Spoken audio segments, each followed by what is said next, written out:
네, 안녕하십니까. 김영입니다. 우문탐 회원 여러분, 한 달 동안 잘 지내셨는지요? 5월 탐방 계획은 공지해 드린 바와 같이 운영궁, 종로에 있는 운영궁과 운영궁 앞에 맞은편 쪽이 이제 인사동이죠. 인사동에 또 뭐가 있습니까? 조계사가 있죠. 그래서 이제 운영궁 먼저 이제 둘러보고 인사동을 거쳐서 뭐 인사동이랑 마찬가지예요. 인사동에 이제 조계사가 있으니까 거기 이제 조계사까지 가는 걸로 이렇게 잡아놨습니다. 가장 먼저 찾으려고 하는 장소가 이제 운영궁인데, 운영궁은 뭐 많은 분들이 다녀오셨으리라 이제 판단이 되지만, 운영궁이 고종의 아버지가 살던 곳이죠. 거기서 이제 살다가 고종을 거기서 낳았었죠. 고종을 거기서 낳고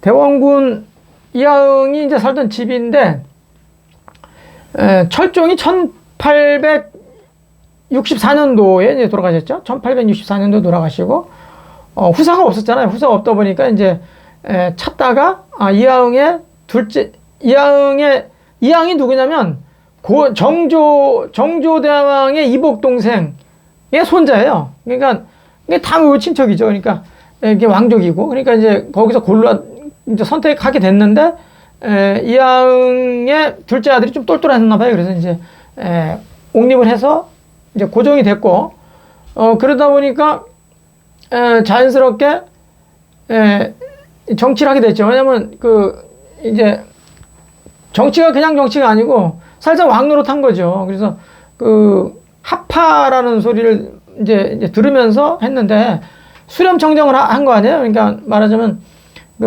고종이 우리 나이로 13살이죠. 13살. 그러니까 1852년생이고 1864년도에 이제 철종이 돌아가셨으니까 그때 이제 등극을 했잖아요. 그러니까 우리 나이는 13살이고 마누랑 12살인데 그때 너무 어리니까 이제 아버지가 이제 대리로 이제 한 거죠. 말하자면 수렴청정 한다고 하면서 이제 섭정을 한 건데, 그러니까 여기 창덕궁이 이렇게 보면 여기 이제 율곡로가 있고 여기 창덕궁이 있으면 한 여기쯤 있는 거죠. 이게 운영궁이 한 여기쯤. 굉장히 가까워요. 이렇게 이게 뭐 이게 약간 치우치긴 했지만, 그러니까 여기 실제로 운영궁이 굉장히 컸는데 지금 실제로는 뭐 한 요만하죠. 뭐 이게 후손들이 다 팔아먹고 뭐 이래 가지고 안 좋은 일이 아니라 한 요만큼 지금 복원돼 갖고 한 요만큼 남았어요 지금. 근데 여기 운영궁이 대원군이 이제 거기서 정치를 사실상 이제 좌지우지하다가 이제 고종이 이제 많이 성장을 했잖아요. 그러니까 이제 탄핵을 해야 된다라는 이제 얘기들이 많이 나왔겠죠. 그러니까 면함 최익현 선생이 이제 탄핵 상소를 올려요. 그러니까 이제 그만해라. 이제 아들이 다 커가지고 장성에서 이제 임금 노릇 할 만한데 왜 계속해서 하느냐. 이렇게 하다 보니까 고종도 또 자기도 공감이 되고, 그러니까 이제 사실상 탄핵을 받아들이죠. 그래서 이제 거기서 이제 뭐 역할 못하지 잘. 그러다 보니까 이제 정치하던 사람이 정치를 못하면 어떻게 돼요? 굉장히 뭡니까 지금 멘탈이 붕괴되죠. 그래가지고 이제 막 이런저런 하다가 갈등하고 뭐 하다가 그래도 뭐 안 되다가 나중에 이제 이모군란이라는, 군인들 말하자면 이모년에 군인들이 막 반란을 일으키잖아요. 그래가지고 이제 그걸 수습하는 과정에서 다시 또 아버지를 또 모시고 그렇게 또 하다가 어느 정도 또 지내가다가 나중에 또 이모군란이 뭐 뒤에 배후 조정이 대원군이 아니냐 그래가지고 청나라에서 또 납치해가지고 가서 또 한 3년 동안 속된 말로 또 고생 직사게 하고 다시 오고, 또 자식을 위해서 정치한다고 하지만 자식은 또 이게 또 대원군이 뭐 다 잘하겠어요. 그러다 보니까 또 이것저것 또 제안하고 하는데, 그런 갈등 와중에 뭐 폭증하다 보니까 결국은 이제 막 바깥에서 문 걸어 잠그는, 바깥에서 막 엑스트라로 걸어 잠그고 막 출입 못하게, 사실상 가택 연금이 당한 상태로 살다가 나중에 돌아가시는데,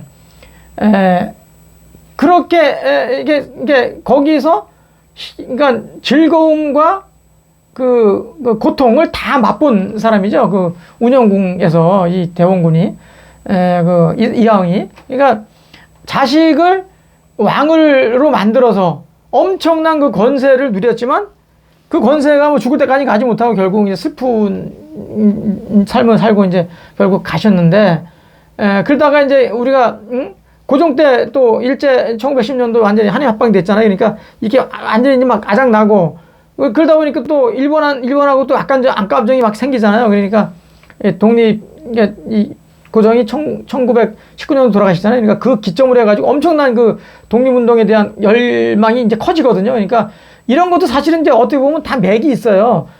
지금 뭐 아시는 분은 아시겠지만, 이종찬이라는 국회의원 있잖아요. 이종찬 국회의원 아니지. 국회의원 했지. 이 사람이 한 4선인가 했는데, 그 다음에 국정원장도 하시고.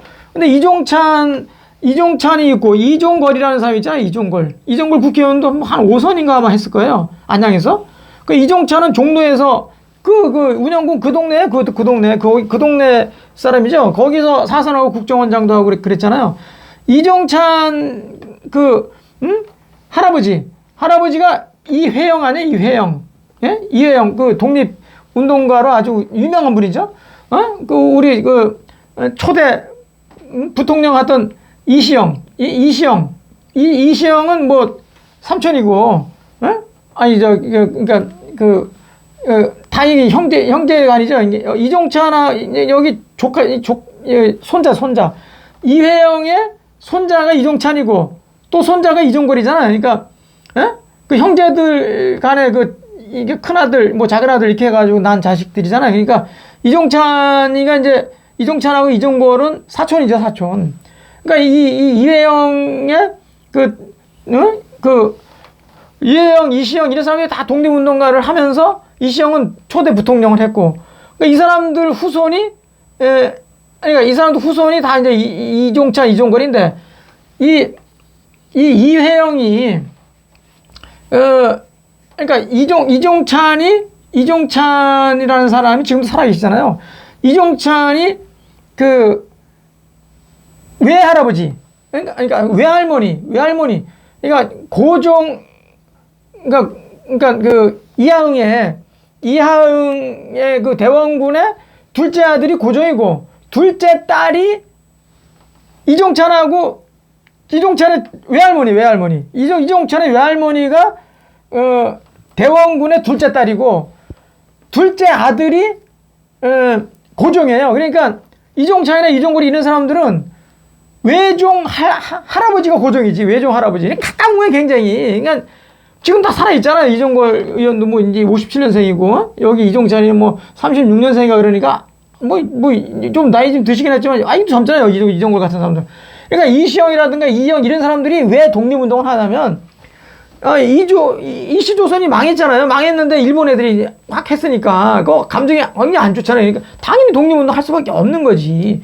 그 사람들 후손 아니지. 그래서 이 사람들이 지금, 어떤 빚을 많이 받고, 지금도 뭐 건재한데, 이런 아주 어떻게 보면 현대사까지, 조선 후기에서부터 현대사까지 아주 밀접한 역사적인 인물들이란 말이죠. 그러니까 이 운영궁이라는 데가 그냥 옛날에 뭐 고종의 아버지고, 고종의 아버지가 뭐 정치를 아들하고 뭐 창덕궁 갔다 하면서 했고, 거기서 갈등이 일어나가지고 나중에 뭐 이렇게 슬프게 죽었다 뭐 이런 정도가 아니라 현대사까지 맞물리는 인물들이에요, 다. 그러니까 우리가 거기 한번 가서 물론 뭐 거기 해설사분 잠깐 뭐 이야기를 듣겠지만, 뭐 이런 구체적인 건 아마 얘기를 못 해요. 그러니까 우리가 운영궁이 간단한 게 아니고 조선 후기하고 우리 현대사까지 다 맞물려서 있는 역사고, 그리고 현재 살아있는 이런 후손들이 있으니까, 그러면서 이렇게 대한민국이 현재 있구나라는 것을 좀 보자. 그리고 거기를 보면, 거기서 이제 보고서 맞은편에 바로 보면 천도교가 있어요. 천도교가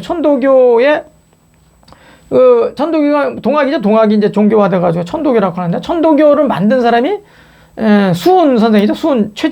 최재우 선생이 이제 첫 번째 거기서 이제 하면서 이제 이렇게 했고, 그러니까 인내천이라고 하잖아요.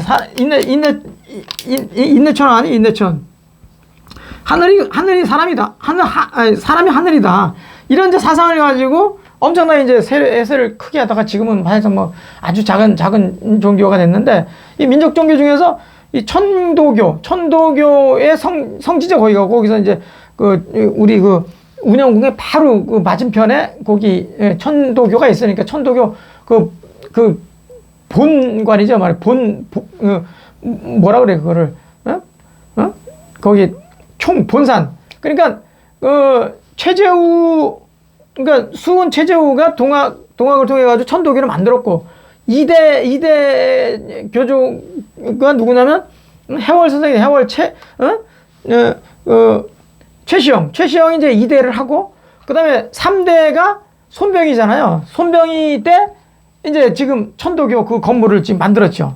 실제보다 뭐 한 절반 정도밖에 이제 규모, 그때 조선총독부에서 허가를 안 해가지고 이제 약간 규모를 작게 했지만, 그 이제 옛날 건물이 하나 있고, 이제 그 이후에 또 하나 지은 게 지금은 이제 또 신식 건물이 하나 있는데, 그것도 꽤 됐어요. 시간으로, 이제 물리적 기간으로 보면. 그러니까 그 전에 지었던 그 건물도 같이 있으니까, 그런 건물도 이렇게 보면서, 손병이의 3대 교주잖아요. 그러니까 그때, 그 건물을 지었고, 그 다음에 손병이의 사위가 방정환이에요. 그래서, 어린이날을 이제 제정했잖아요. 손병이의 사위가 이제 방정환인데, 왜 어린이를 이렇게, 이게 막 이렇게, 높여놓으면 어린이가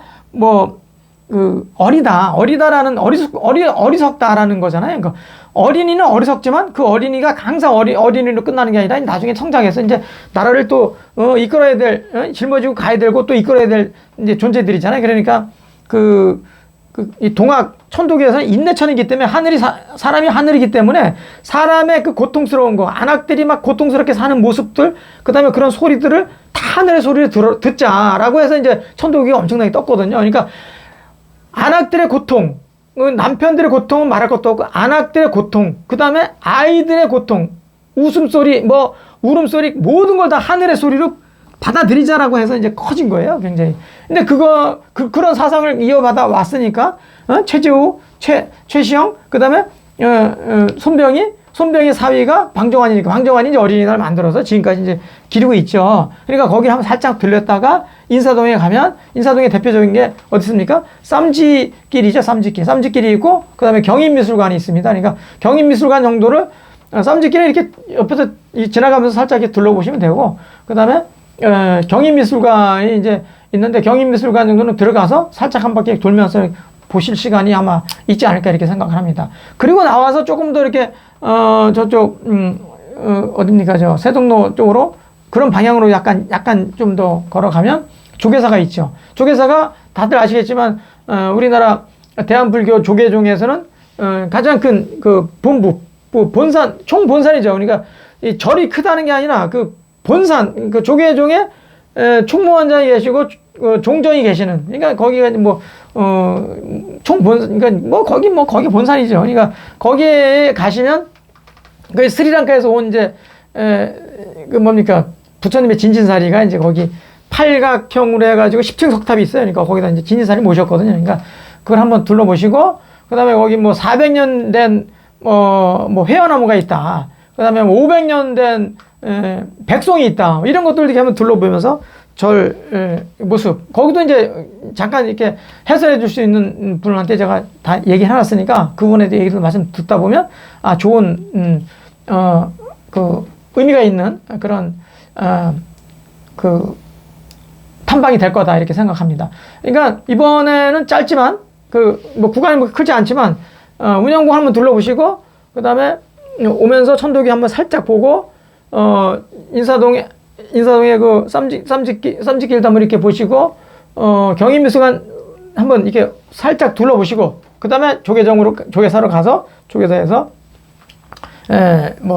8층, 석탑, 팔각 10층 석탑, 그거 한번 이렇게 보시고, 물론 대웅전 앞에 있는 거니까 대웅전 다 자연스럽게 보죠. 그리고 회화나무도 보시고, 백성도 보시고, 그리고 그 바로 앞에 식당에다 예약해놨어요. 그러니까 거기 아주 절에서, 많이 드시는, 이렇게 채소, 이렇게 비빔밥이 있더라고요. 제가 한번 먹어봤는데 아주 맛있습니다. 그러니까 그것도 한번 이렇게 드셔보면서 맛을 같이 느끼고 탐방을 마무리하는 걸로 이렇게 하도록 하겠습니다. 시간은 미리 말씀드렸지만 그 9시 50분에 이제 그 운영궁 정문에서 뵙기로 했는데 조금 더 빨리 오셔야 되고 하여튼 뭐 9시 50분 정도 오셔가지고 시작을 하면 될 것 같습니다. 아직 신청을 안 하신 분들 이번 기회에 현대사 조선 후기뿐만 아니라 현대사까지 같이 맛볼 수 있는 운영궁 인사동 조계사까지 이렇게 둘러보는 것으로 이렇게 오늘 말을 더듬냐 둘러보는 것으로 이렇게 하도록 하겠습니다. 많이 시청해 주세요. 고맙습니다.